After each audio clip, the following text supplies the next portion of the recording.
सीधे model answer पे आते हैं, जहां आर्थिक वृद्धि लंबे समय तक बनी रहती है, वहां इसका प्रभाव स्थानिक अर्थव्यवस्था के एक क्रमिक एकीकरण के लिए कार्य करता है। सुस्पष्ट कीजिए।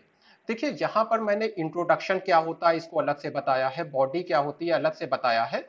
ये केवल आपको समझाने के लिए, आपकी अंडरस्टैंडिंग के लिए बताया है। जाहिर सी बात है, हम एग्जामिनेशन में इस तरह से हेडिंग डाल के नहीं लिखते हैं, लेकिन यहाँ पे आप समझ सकें कि मेरे आंसर में इंट्रोडक्शन का पार्ट कौन सा है, बॉडी का पार्ट कौन सा है, इसके लिए मैंने इस चीज को लिख दिया है।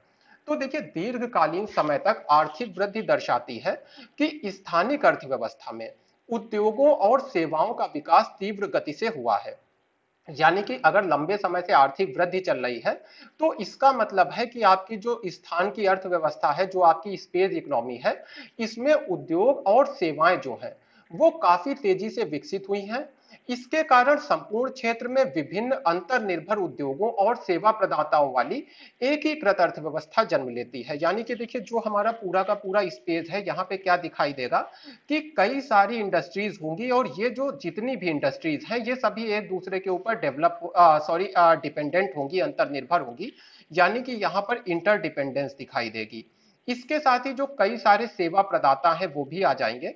जैसे कि मान लीजिए आपने एक कंपनी खोली है, तो आपको लीगल सर्विसेज की जरूरत होगी।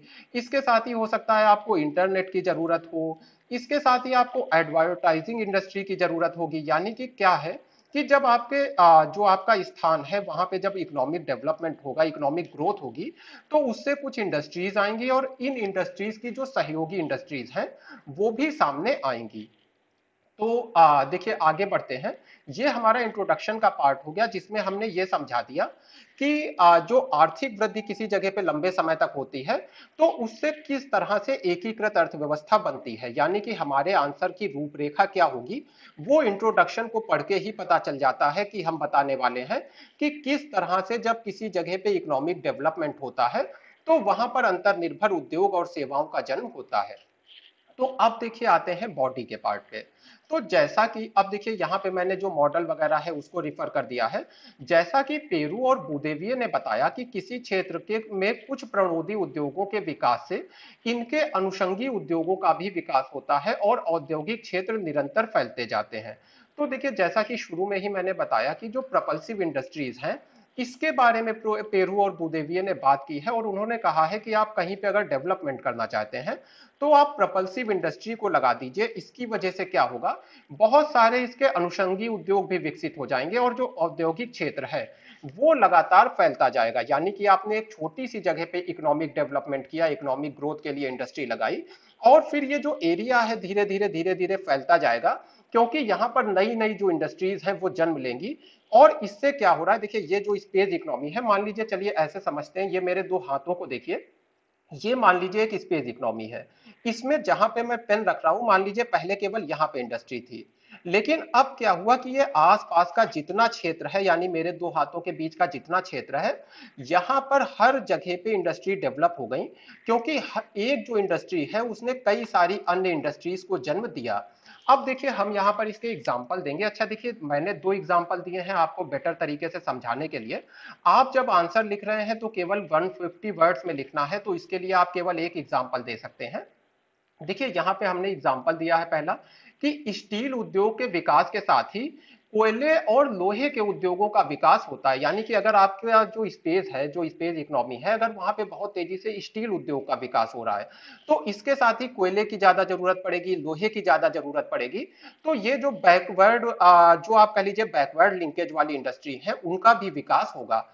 इसके साथ ही देखिए, फॉरवर्ड लिंकेज वाली जो इंडस्ट्री है, इनका भी विकास होने लगेगा। जैसे कि आपकी जो धातु उद्योग है, निर्माण उद्योग है, यानी जो कंस्ट्रक्शन की इंडस्ट्री है, जिसमें स्टील की जरूरत पड़ती है, तो कंस्ट्रक्शन की इंडस्ट्री हो गई, अलग अलग धातुओं के उद्योग हो गए, ये सभी डेवलप होने लगेंगे। देखिए, इसको इस तरह से समझ लीजिए आप कि यहाँ पे क्या है, आपने एक स्टील इंडस्ट्री लगाई, तो बैकवर्ड में इसको क्या जरूरत है, बैक में आपका कोल की जरूरत है, और इसके साथ ही आयरन की जरूरत है। और ये स्टील की जरूरत किसको होती है, अलग अलग जो मेटल इंडस्ट्रीज हैं इनको इस स्टील की जरूरत पड़ेगी। इसके साथ ही आपकी जो ये कंस्ट्रक्शन की इंडस्ट्रीज हैं, यानी जो कंस्ट्रक्शन का काम करती हैं, इनको इस स्टील की जरूरत पड़ेगी। तो इस स्टील इंडस्ट्री के लगने से क्या हुआ, आसपास के जो आसपास के एरिया है, क्षेत्र है, वहां पे और भी इंडस्ट्रीज डेवलप होने लगी। दूसरा देखिए, एक जो और अच्छा एग्जाम्पल हो सकता है जो भारत के बारे में ज्यादा रिलीवेंट है वर्तमान में, वो है खाद्य प्रसंस्करण उद्योगों का एग्जाम्पल। यदि किसी क्षेत्र में खाद्य प्रसंस्करण उद्योगों का विकास होता है तो ग्रामीण कृषक उद्योगों से जुड़ जाते हैं और इसके साथ ही उत्पादों के विक्रय हेतु विज्ञापन सेवाओं आदि का भी विकास होता है, जैसा कि अमूल के मामले में दिखाई दिया। देखिए अमूल में क्या हुआ, जो खाद्य प्रसंस्करण उद्योग है जब वो डेवलप हुआ तो जो आसपास के गांव के लोग थे वो अपना जो मिल्क है या मिल्क के अन्य जो प्रोडक्ट है उसको लेकर के आने लगे जो अमूल की डेयरी है वहां तक। तो इससे क्या हुआ, बैकवर्ड लिंकेजेस बने, यानी कि जो ग्रामीण अर्थव्यवस्था है वो इंटीग्रेट हो गई आपकी शहरी अर्थव्यवस्था के साथ। इसके साथ ही आगे क्या हुआ, ये जो शहरी अर्थव्यवस्था थी ये और बड़े जो महानगर की अर्थव्यवस्था है वहां से इंटीग्रेट हो गई। कैसे इंटीग्रेट हो गई, अब एक आप अमूल जैसी कोई इंडस्ट्री लगाएंगे तो आपको एडवर्टाइज भी करना होगा। आपने टीवी पे देखा होगा अमूल के एडवर्टाइज आते हैं, तो ये एडवर्टाइजिंग का काम कौन करेगा, जो महानगरों में स्पेशलाइज्ड एडवर्टाइजर्स हैं वो इन कामों को करेंगे। तो इससे क्या हुआ, जैसे अमूल का एग्जाम्पल है, तो बैकवर्ड लिंकेज भी बने, फॉरवर्ड लिंकेज भी बने, यानी कि जो स्पेस की इकोनॉमी है वो आपस में इंटीग्रेटेड होने लगी, क्योंकि जो ग्रामीण अर्थव्यवस्था है वो शहरी अर्थव्यवस्था से जुड़ी और जो शहरी अर्थव्यवस्था है वो महानगरों की अर्थव्यवस्था से जुड़ गई। इसके साथ ही किसी क्षेत्र में, तो ये दो एग्जाम्पल हो गए हमारे, इसके साथ ही किसी क्षेत्र में आर्थिक विकास के परिणाम स्वरूप आसपास के स्थानों का विकास सेवा प्रदाता के रूप में होता है।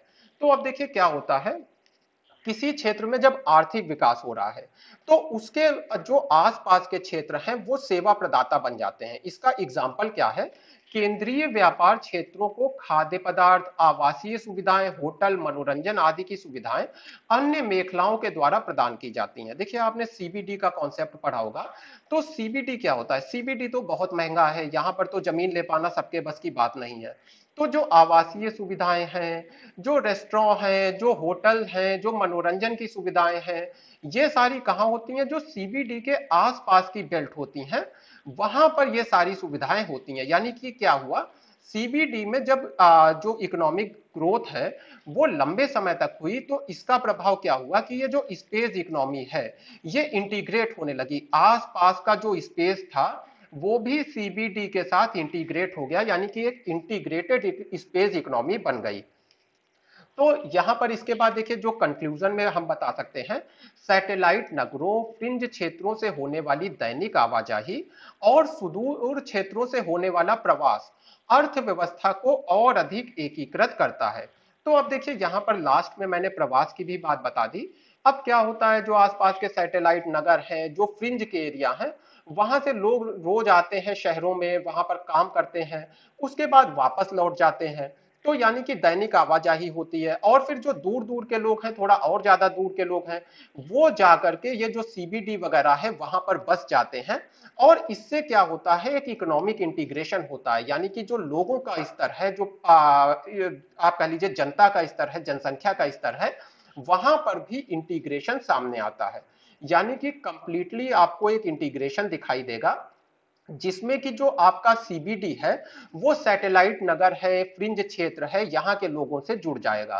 तो देखिए ये एक कंप्लीट आंसर हो गया। इसमें हम लोगों ने एक तो मॉडल की बात कर दी, इस मॉडल के कुछ एग्जाम्पल दे दिए, इसके साथ ही हम लोगों ने सीबीडी की भी बात कर दी और कुछ बातें हम लोगों ने जो सैटेलाइट नगर है, फ्रिंज क्षेत्र है, इन सब की कर दी। और इसमें हम लोगों ने देखिए प्रवास को कंप्लीट कर लिया, यानी कि प्रवास का हमारा जो पॉइंट है वो आ गया। प्रवास के साथ ही जो आपका सर्विसेज का पॉइंट है वो आ गया।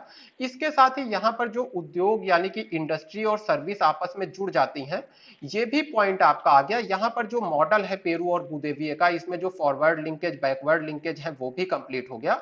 और इसके साथ ही यहाँ पर तो हम लोगों ने जो हमारे आंसर की कह लीजिए थ्योरी है उसको बताया था कि किस तरह से हम देखिए ये थ्योरी का मतलब होता है, पहले हम बताते हैं थ्योरी में कि हम क्या बात कह रहे हैं और फिर उस बात को हम लोग प्रूफ करने के लिए, अपनी बात को सिद्ध करने के लिए जो हम कह रहे हैं कुछ एग्जाम्पल दे देते हैं। तो यहाँ पर थ्योरी दी और उसके बाद हमने कुछ इसके एग्जाम्पल दे दिए। इसको अगर आपको क्रिटिसाइज करना होता तो यहाँ पे आप जो गुन्नार मिर्दाल वगैरह का मॉडल है उसको यूज कर सकते थे। इसके साथ ही आप बता सकते हैं कि देखिए जो एग्लोमरेशन है वो होने लगता है, यानी कि जो इंडस्ट्रीज हैं वो एक ही स्पेस में जाने लगती हैं, सारी की सारी जो इंडस्ट्रीज हैं एक ही जगह पे लगने लगती हैं, और जो आसपास की अर्थव्यवस्था है वो इंटीग्रेट नहीं होती है, बल्कि जो आसपास का क्षेत्र है वो डिसइंटीग्रेट होने लगता है। यानी कि जो इंडस्ट्रीज हैं वो एक छोटे से एरिया में चली गई, और जब इंडस्ट्रीज एक छोटे से एरिया में चली गई तो जो आसपास का एरिया है वो डेवलप नहीं हो पाता है, पिछड़ा रह जाता है और अलग थलग पड़ जाता है। कुछ एरिया जो बहुत ज्यादा डेवलप है और बाकी के एरियाज जो पिछड़े हुए हैं।